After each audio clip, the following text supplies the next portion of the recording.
सत्य वचन, अमर वचन, जीवित वचन, दिव्य वचन, सत्य वचन, अमर वचन, जीवित वचन। साई दा बामा बनी दा बामा बगरे रे सा नी रे सा नी रे सा नी रे सा नी रे सा। दिव्य वचन, सत्य वचन, अमर वचन, जीवित वचन, दिव्य वचन, दिव्य वचन।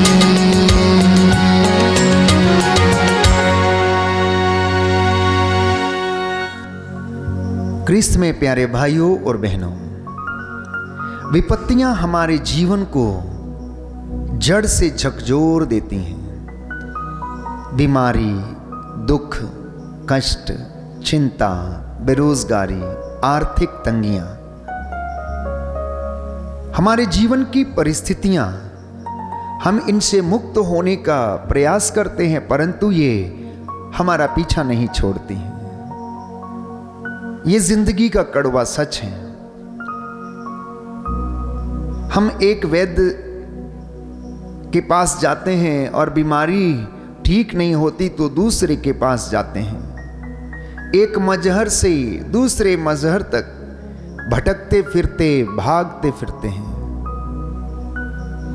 और आज दुनिया की हकीकत यह है कि इंसान इसी तरह जिंदगी की दौड़ धूप में लगा रहता है, फिर भी परेशानियां एवं बीमारियां उसका पीछा नहीं छोड़ती हैं। आज के सुसमाचार में कुछ ऐसा ही देखने को मिलता है। एक स्त्री जो 12 बरस से रक्तस्राव से पीड़ित थी, और बाइबल में बताती है अनेकानेक इलाज के बावजूद उसकी बीमारी ठीक नहीं हुई थी। अब उसके पास केवल एक ही रास्ता था कि सृष्टिकर्ता में विश्वास करना, जिसने इस दुनिया को बनाया, जिसने मनुष्य को बनाया, सजाया, संवारा, और जिसका प्रतिरूप उसने यीशु में देखा और विश्वास किया कि यह व्यक्ति मुझे चंगा कर सकता है। यदि मैं इसके कपड़े का पल्ला भर छू लूं तो मैं चंगी हो जाऊंगी। ना जाने ये स्त्री कहां कहां भटकी थी, अपना सारा पैसा रुपया उसने लुटा दिया अपनी बीमारी का इलाज करने के लिए, लेकिन उसे अपनी बीमारी से निजात नहीं मिली। उसका रोग बढ़ता गया और उसके जीवन में एक नासूर के जैसे वो बढ़ गया था। वो थक चुकी थी, वो हार चुकी थी, और अंत में प्यारे भाइयों और बहनों, एक ही विकल्प उसके पास बचा था कि वो इस महान व्यक्ति का, ईसा नाजरी के कपड़े का पल्ला छू ले तो वो चंगी हो जाएगी। बस यही बात उसके मन में थी। मैं समझता हूं कि उसने यीशु के कामों को देखा होगा, उसने भीड़ को यीशु के पीछे जाते देखा होगा और यीशु का वचन भी सुना होगा। यीशु के वचनों में जीवन है, वो जिंदगी दे सकते हैं, वो चंगा कर सकते हैं। यही सुनकर इस स्त्री के जीवन में विश्वास जागृत हुआ होगा, और यही कारण था कि वो अपने मन में विचार करती है और सोचती है, प्यारे भाइयों और बहनों, कि यदि वो उसके कपड़े का पल्ला भर छूने पाए तो वो चंगी हो जाएगी। इतना ही नहीं, उसके जीवन में एक और समस्या थी कि रक्तस्राव से पीड़ित और ऐसे अशुद्ध व्यक्तियों को गुरुओं के साथ मिलना मनाही थी, उन्हें हाथ लगाना मनाही थी। इसलिए उसके पास कोई दूसरा विकल्प नहीं था। वो सामने से प्रकट रूप से उनसे बातचीत करने में असमर्थ थी, इसलिए वो भीड़ को चीरते हुए उनको छूने का प्रयास करती है। प्यारे भाइयों और बहनों, यीशु के ऊपर लोग गिरे पड़ते थे। भीड़ की भीड़ उनके पीछे थी, कितने ही लोग उनके पीछे चल रहे थे, लेकिन एक व्यक्ति विश्वास के साथ उनके पीछे दौड़ा। एक व्यक्ति भीड़ को चीरते हुए उनके कपड़े के पल्ले को छूने के लिए वो भीड़ को चीरते हुए वो आगे आया और उसके विश्वास ने उन्हें चंगा किया। बाइबल हमें बताती है कि इतनी भीड़ उनके पीछे थी, लोग उनके ऊपर गिरे पड़ते थे, लेकिन सब में विश्वास नहीं था। यदि था भी तो विश्वास दृढ़ नहीं था। उसमें से कुछ लोग मजमा देखने वाले थे, कुछ लोग चमत्कार देखने वाले थे, कुछ लोग भोजन के लिए उनके पीछे दौड़ रहे थे, और कुछ लोग उनका ठट्ठा करने वाले, मजाक उड़ाने वाले थे, और कुछ लोग प्यारे भाइयों और बहनों वास्तव में उनके वचन को सुनने वाले थे। लेकिन विश्वास करने वाली ये एक ही स्त्री थी जिसकी बीमारी प्रभु के पास उसे ले जाती है।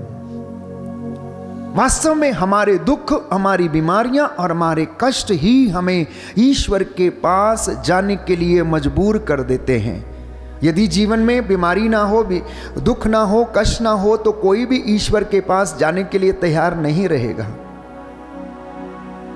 और हम जानते हैं कि जैसे ही उसने प्रभु के कपड़े का पल्ला छुआ तो उसने अपने शरीर में अनुभव किया कि उसका रक्त स्राव सूख गया है और वो चंगी हो गई है। और दूसरी ओर यीशु को ये अनुभव हुआ कि उनके अंदर से एक शक्ति निकली है, और वो पूछते हैं किसने मुझे छुआ। शिष्य कहने लगते हैं कि गुरुवर, आप जानते हैं कि भीड़ आपके ऊपर गिरी पड़ती है और आप पूछते हैं कि किसने मुझे छुआ। लेकिन यीशु तो कह रहे थे किसी ने मुझे छुआ, और विश्वास के साथ छुआ है। जब हम विश्वास के साथ प्रभु के सामने आते हैं तो परमेश्वर से वो सामर्थ निकलती है और हमारे जीवन में आता और हमें स्पर्श करता है। अपने आप से पूछे, क्या मैंने या आपने कभी भी विश्वास के साथ प्रभु को छुआ, विश्वास के साथ वचन को ग्रहण किया, बिना संदेह के वचन को ग्रहण किया या उन्हें छूने का प्रयास किया? उसके छूने से रोगी चंगे होते हैं, उसको छू लेने से रोगी चंगे होते हैं। यही उसका विश्वास था, और इसी विश्वास के कारण वो चंगी हो गई, वो रोग मुक्त हो गई। इसलिए प्यारे भाइयों और बहनों, प्रभु का वचन हमें याद दिलाता है कि उसका यही विश्वास उसे चंगा कर देता है। विश्वास के कारण ही अधिकारी जो यीशु के पास आता है और कहता है कि मेरी बेटी मर गई है, आइए और उसे चंगा कर दीजिए, उसे जिला दीजिए। अब प्रभु यीशु उस अधिकारी के घर में जाते हैं और देखते हैं कि बहुत सारे लोग वहां पर विलाप कर रहे हैं। बांसुरी बजाने वाले बांसुरी बजा रहे हैं, विलाप करने वाले विलाप कर रहे हैं, और यीशु सबको बाहर कर देते हैं और वो कहने लगते हैं लड़की मरी नहीं है बल्कि सो रही है। बहुत सारे लोग उनकी हंसी उड़ाने लगते हैं, लेकिन यीशु प्यारे भाइयों और बहनों उसका हाथ पकड़ते हैं और वह उठ बैठती है। प्रभु यीशु में सामर्थ है, उनके वचनों में सामर्थ है, उसके छू लेने से रोगी चंगे हो जाते हैं। यही आज का वचन मुझे और आपको याद दिलाना चाहता है। तो प्रैक्टिकल सजेशंस जो हमारे जीवन के लिए आज इस सुसमाचार के द्वारा हमें मिलता है वो ये है कि हम प्रभु यीशु के वचनों को आत्मसात करें और अपने जीवन में उसे कार्यान्वित करें।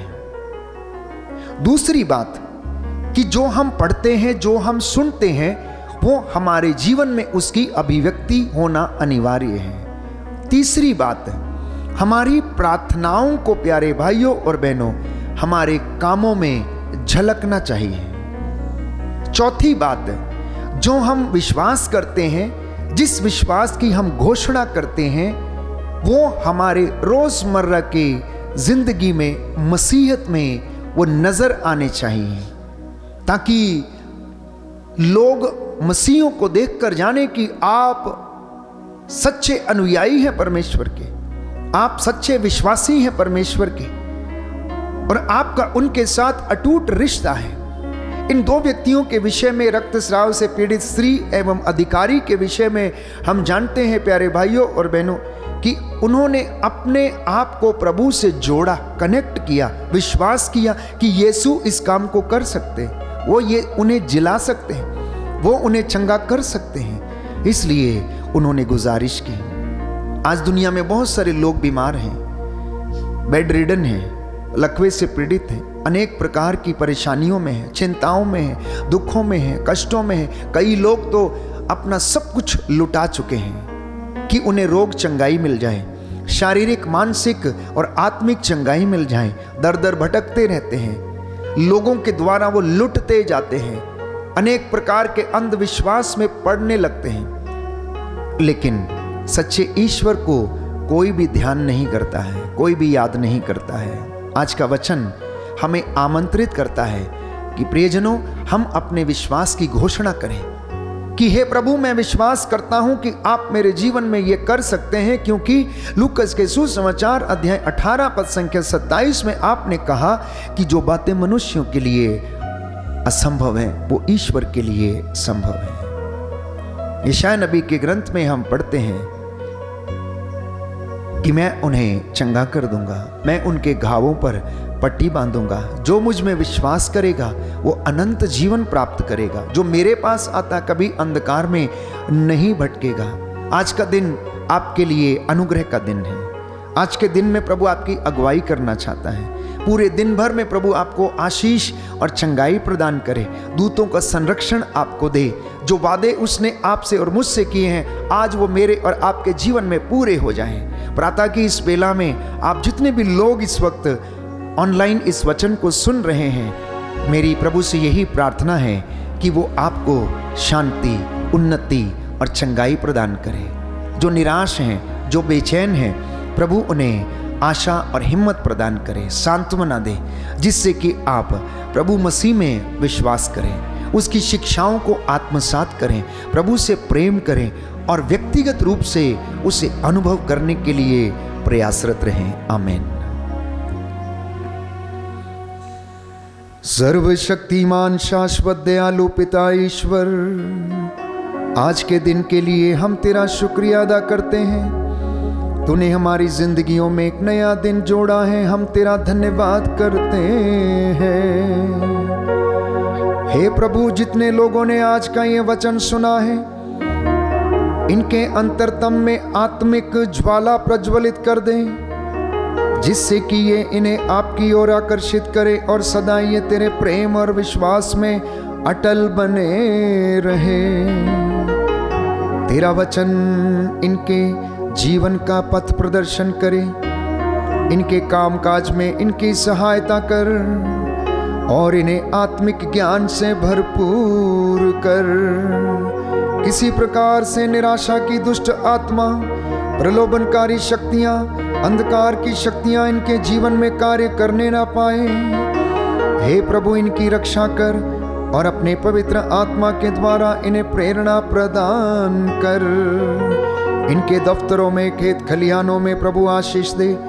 इनके बच्चे जो पढ़ाई लिखाई कर रहे हैं, दूर दराज में कंपनियों में काम करते हैं, देश विदेश में रहते हैं, उनके साथ रहने की कृपा कर। जो तुझ में विश्वास करते हैं वे धन्य हैं, उनका मार्ग प्रशस्त करने की कृपा कर।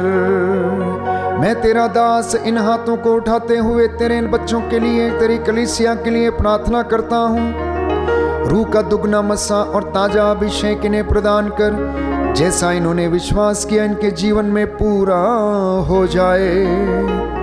हमारी प्रार्थना सुन ले हमारे प्रभु क्रिस्त के द्वारा।